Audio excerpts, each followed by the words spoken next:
Hey, you're listening to Marketing Out Loud, a daily podcast where I share advice, stories, and insights to help you build a thriving consulting or professional services practice. To subscribe to the show, head over to marketingoutloud.fm. Wanted to talk a little bit about risk today. You know, as business owners, I think it's fair to say that we have a larger appetite for risk than most people.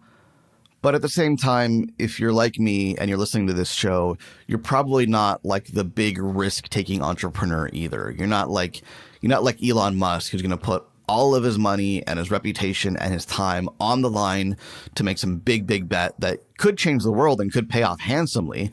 But that's not you. That's not me. Like, we're not about to make those bets. We're consultants. We're professional service providers. We run professional practices. And there is an element of risk that comes with that. And we've accepted that risk because we probably left jobs at big firms or small firms to go out on our own or to build our own firm, our own practice. And there's risk that comes with that. And we've accepted that risk. But nobody's really taught us or trained us how to think about risk.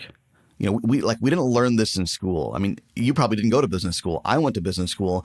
Nobody taught me how to manage risk as an entrepreneur. And I've been thinking about that a lot lately. And I've been reading Ray Dalio's book, Principles, which I've talked about in a previous episode. And I always find it fascinating how these successful investors embrace and manage risk. And it doesn't always work out. You know, Ray Dalio, at one point in his career, I think this is I want to say late 70s, maybe early 80s, but he hit rock bottom. He was on his way up, doing really, really well, building his hedge fund. And then he made a bad bet. And he hit rock bottom. He lost everything, all of his assets, all of his clients, all of his staff, office. He lost everything. Even his partner, he lost his partner because they didn't have the business anymore. And at one point at the bottom there, he had to borrow like a few $1,000s from his father to make some simple payments. But then, Ray built himself back up and he got better at decision making. And that's really what a large portion of the book is about making better decisions. And because he made better decisions consistently, he eventually got back to the top and became the legend that he is today. But I think there's a lot that we can learn from those lessons about managing and embracing risk. Because yes, we are entrepreneurs and yes, we take risks, but we don't need to bet the farm when we take risks. And there are a lot of things that we do in our business on a regular basis, on a day-to-day basis that seem risky to us, but if we really assess the fundamentals, are not that risky. And that's one of the things I'm learning from Ray Dalio is, and Warren Buffett talks about this a lot too. Pay attention to the fundamentals. Ignore the markets. The markets are emotional. The markets are going to go up and down. The markets are erratic. Pay attention to the fundamentals. If the fundamentals are strong, then make your bet accordingly. And I think there's a lot that we can learn from that because whether it's things like, taking on a particular client or exploring a new industry or trying some marketing project like writing a book or starting a podcast or recording videos or investing in LinkedIn advertising or Facebook advertising, a lot of these things seem really risky because we're putting money and we're putting time on the table. So just because it's risky or it feels risky doesn't mean we shouldn't do it.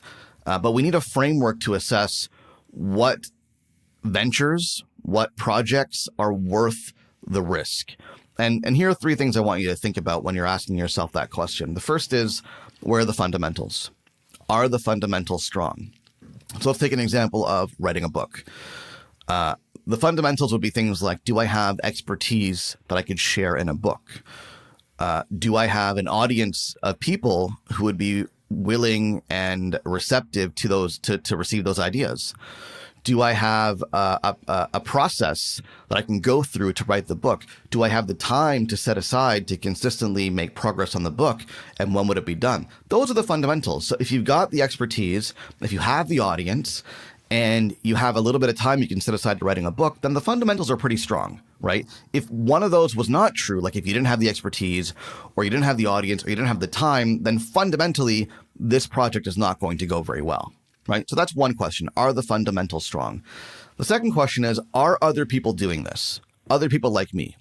So are other people writing books and using their books to generate business for their consulting or professional services practice? Obviously, the answer to that question is yes. That's very common. It's been done to death. and it continues to be effective. So that's the second checkbox. The third question is, will the risk kill me? Right? Will the risk kill me? In other words, is this too big of a bet? Like, am I really betting everything such that if I'm wrong, then I'm done. Business is done. We're toast. We're filing for bankruptcy. Now, in the case of the book, I mean, obviously that's an easy question to answer because no, it won't kill you. The worst that would happen is you wasted some time. You probably haven't wasted time because you've learned something in the process, but you spent some time on something that didn't quite pan out the way you wanted it to. It's not going to kill you. In my mind, if you can answer those three questions in the positive, so the fundamentals are strong, other people are doing it too, and the risk won't kill you, then you absolutely 100% should go ahead and do it. Write the book, start the podcast, sign the client, enter into the new industry, expand your service offering, whatever it is. You should do it if those three questions hold true. If they don't, then it's probably not worth the risk. The risk and the reward are probably too heavily weighted towards risk, and you probably shouldn't do it. So that's the way I'm thinking about risk. I mean, I don't know if that's helpful to you, but I do think it's worth reflecting for yourself on the way that you manage risk. There's no avoiding it. So you can't eliminate risk as an entrepreneur. The best you can do is manage risk, and not only manage, but start using it to your advantage. Because this is one of the things that you can use to get ahead is if you have a higher appetite for risk, then you're going to be more adventurous in the things that you do. And take marketing as an example. If you have a higher appetite for risk, you're going to be more innovative with your marketing. You're going to write the book. You're going to start the podcast. You're going to shoot the videos. You're going to try things. Even though you don't know if they're going to work, you're going to try different things. And if you do that, you're much more likely to find tactics that are going to work really, really well than the guy who's too paralyzed by risk and just won't do anything. So I want you to think about how you manage risk, how you embrace risk, and what your thought process is when you're assessing whether or not a project is worth going through with. Hey, thanks for listening. Do me a favor. If you like what you hear, go on iTunes and leave us a rating and a review because it helps more people discover the show. Thanks so much.